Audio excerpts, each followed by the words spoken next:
안녕하십니까. 발기부전의 수술적 치료, 그 중에서 팽창 임플란트 진료를 주로 하고 있는 비뇨기과 전문의 박성훈입니다. 오늘은 합병증, 수술 합병증에 대한 이야기를 좀 해볼까 합니다. 팽창 임플란트는 비뇨기과 수술들 중에서 난이도가 제일 높은 수술들 중에 하나다, 이렇게 이야기를 합니다. 여러 가지 이유가 있겠지만 사람 몸에서 뭔가를 이렇게 떼어내는 수술들은 감염을 별로 걱정을 안 해도 되거든요. 근데 뭔가 사실은 집어넣는 거잖아요. 그렇기 때문에 감염에 대한 걱정도 해야 되고, 그리고 또 음경이란 장기 자체가 워낙 예민하고 부드러운 장기이기 때문에 수술할 때도 되게 조직을 다치지 않게 하려고 많이 조심을 해야 되거든요. 근데 좀 어렵다라고 하는 수술이다 보니까 합병증들에 대해서 이제 걱정하시는 분들이 많았어요. 환자분들이. 합병증을 그러면 이제 어떻게 바라봐야 되느냐, 그걸 좀 말씀드리려고 해요. 만약에 환자분이 오셔서 나는 이 수술에 관심이 있는데 합병증이 걱정이 돼요, 이렇게 이야기를 하시잖아요. 그럼 저는 합병증을 걱정하실 거는 아닙니다. 이 수술이 제대로 했다는 가정하에 어떻게 보면 좀 자신 있게 말씀드릴 수가 있어요. 왜냐하면 그거는 제 수술 경험이 그렇고, 작년에 발표했던 썼던 논문을 보면 저희가 이제 음경접근법으로 했던 898명의 환자에 대해서 감염률을 조사했을 때 0.2%가 나왔었거든요.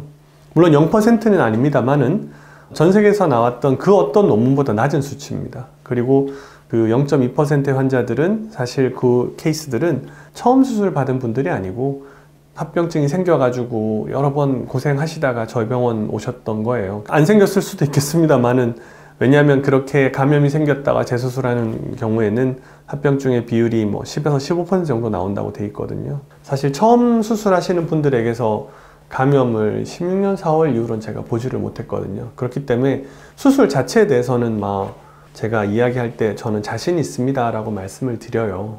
누구보다 좋은 결과를 드릴 거라고 생각을 하고, 하지만 그렇다고 해서 저는 합병증이 하나도 없었느냐? 아닙니다. 제가 지금 이 수술을 한 지가 거의 한 13년 가까이 되어 가는데, 교과서에서 얘기했던 거의 대부분의 합병증을 물론 그 정도까진, 심한 정도까지는 아니더라도 거의 대부분 봤다고 얘기할 수 있을 것 같아요. 그렇게 큰 합병증으로 가기 전에 미리 조치를 해가지고 해결하는 경우들도 많았고, 혹은 그렇게 하지 못해서 고생을 많이 했던 경우들도 있었습니다. 합병증을 그래서 이제 이야기할 때 환자들은 합병증이 없었으면 하죠. 그 수술한 의사들도 합병증이 없었으면 합니다.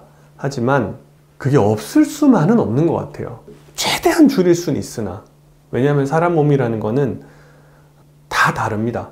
기본적으로 해부학적 책의 첫 페이지에 뭐라고 나와 있냐면은, 자, 당신이 지금부터 이 해부학 책에서 볼 근육의 구조나 해부학적 구조하고 실제 당신이 만날 환자의 해부학적 구조는 최소 30%가 다르다라고 되어 있어요.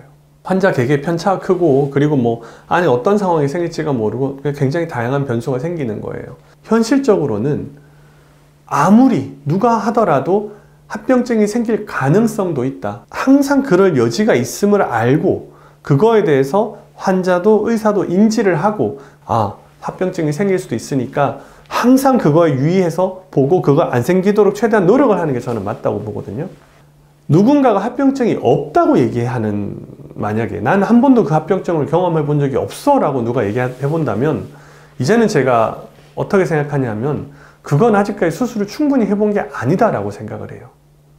경험할 수밖에 없어요. 볼 수밖에 없어요. 그거는 경험이 충분하지 않았기 때문에 그런 케이스를 못 본 것이고, 그렇기 때문에 아직 모르는 거라고 저는 봐요. 물론 안 생기면 더 좋겠죠. 평생 동안 안 생기고 가는 사람도 있을지 모르겠는데 그렇지가 않거든요. 학회 분위기 자체도, 그리고 거기에서도 합병증에 대한 접근이 저는 좀 달라야 된다고 생각해요. 미국에 예전에 그 북미성학회 갔을 때 가장 인상 깊었던 강의가 뭐였냐면은, 최고 고참, 그리고 가장 많이 하셨고 저희가 가장 수술에 대해서 해박하고 잘하신다라고 생각하는 교수님들 세 분에게, 선생님들 세 분에게, 저희 선생님이신 닥터 윌슨, 닥터 존 몰케이, 그리고 컬리 칼슨, 이런 분들에게 당신이 이 수술을 해오면서 한 3, 40년 해오면서 가장 힘들었던 합병증 케이스 3개를 얘기해봐. 그거를 이제 강의 주제로 주고 한 분당 한 15분에서 20분씩 되게 충분한 시간을 주고 발표를 하게 하더라고요. 그 총 학회에 그 강의를 들은 사람이 가장 많았어요. 진짜 앉을 자리가 없어가지고 다 서가지고 들을 정도로 강의에 가장 많은 사람들이 몰렸어요. 학회에서 얘기하고 싶었던 것 중에 하나가 너도 그런 일을 경험할 수 있다.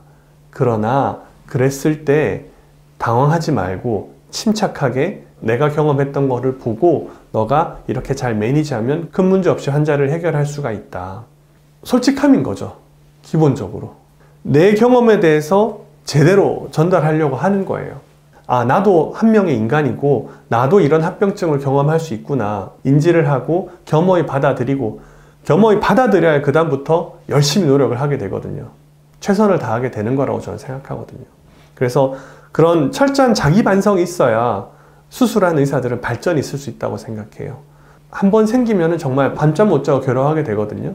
그런 과정에서 자기 성찰을 통해서 수술을 좀 더 잘할 수 있게 되는 거 아닌가. 자기 결과에 대해서 계속 연구하고 발표하고 내가 있었던 일에 대해서 학회에서 발표하고 얘기를 하는 게 그러니까 수술을 더 잘할 수 있게 되는 거 아닌가. 궁극적으로는 환자들한테 좀 더 나은 의료 서비스를 제공할 수 있게 아닌가 그런 생각이 들거든요. 그래서 여기에는 의사랑 환자 양쪽 모두에 어떻게 보면 이해가 필요한 것 같아요. 합병증에 대해서 현실적으로 이렇게 있을 수 있으나 이러이러한 조치를 할 수 있다. 그리고 이렇게 해결이 될 수 있다. 의사들도 그렇게 알고 있어야 되고 항상 공부를 해야 되겠죠.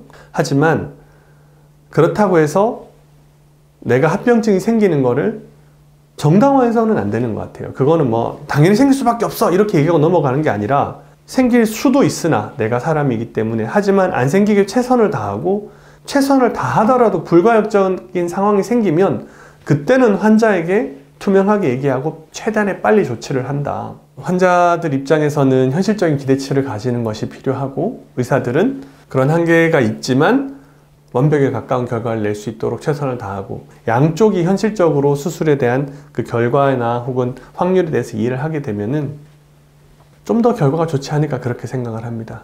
이제 이 수술이 아니더라도 다른 수술을 고민하는 분들도 아, 이 수술이라는 게 그렇구나 라는 이해를 하시면은 조금 더 좋은 결과를 얻으실 수 있을 것 같아서 이렇게 이야기를 준비해 봤습니다.